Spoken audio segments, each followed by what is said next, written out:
அனைவருக்கும் வணக்கம். எங்களுடைய டாட்டர்ஸ் வந்து தை முதல் பொங்கல் அன்னைக்கு வருவாங்க. அன்னைக்கு லீவா இருந்தாலும் வந்து விஸ்வஜா மேம் யாரும் சர்வீஸ் வந்து நல்லா பண்ணாங்க. ஒரு ஹாஃப் அன் ஹவர்ல டெலிவரி வந்து பண்ணிட்டாங்க. அது வந்து நான் வந்து எதிர்பார்க்கவே இல்லை. கவர்மெண்ட் ஹாஸ்பிட்டல் ரெடியா இருந்தது எல்லாமே. அந்த சர்வீஸ் வந்து எனக்கு ரொம்ப பிடிச்சிருந்தது. அதே மாதிரி வந்து எல்லா நிறைய ஹாஸ்பிட்டல் பார்த்துருந்தோம். பட் இங்க வந்து எங்களுக்கு வந்து சக்சஸ் ஃபர்ஸ்ட் டைம் சக்சஸ் ஆயிடுச்சு. மீன்ஸ் ரொம்ப அழகா பண்ணிருக்காங்க.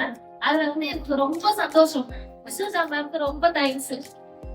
எப்ப நான் வந்து அப்பப்போ வந்து அட்மிட் ஆனேன் ஒரு கிரிட்டிக்கல் சுச்சுவேஷன்ல. எப்போ வந்தாலுமே வந்து நல்லாவே பார்த்தாங்க. அதாவது வெயிட் பண்ண வைக்கிறேன். உடனே என்ன பார்த்தாங்க. அதை வந்து எனக்கு அந்த சர்வீஸ் வந்து ரொம்ப பிடிச்சது. அதனால இந்த ட்ரீட்மெண்ட் எடுத்தவங்க நம்பிக்கையா எடுக்கலாம். கண்டிப்பா வந்து அதாவது அந்த 10 years எல்லாரும் கேட்டு தொகை பண்ணி இருந்தாங்க. இப்போ வந்து அது ஒரு 3 years வந்து அது மொத்தமே டைம்ஸ் வந்து விஸ்வஜா மேம் தான். யாருக்குமே தொகை கிடையாது.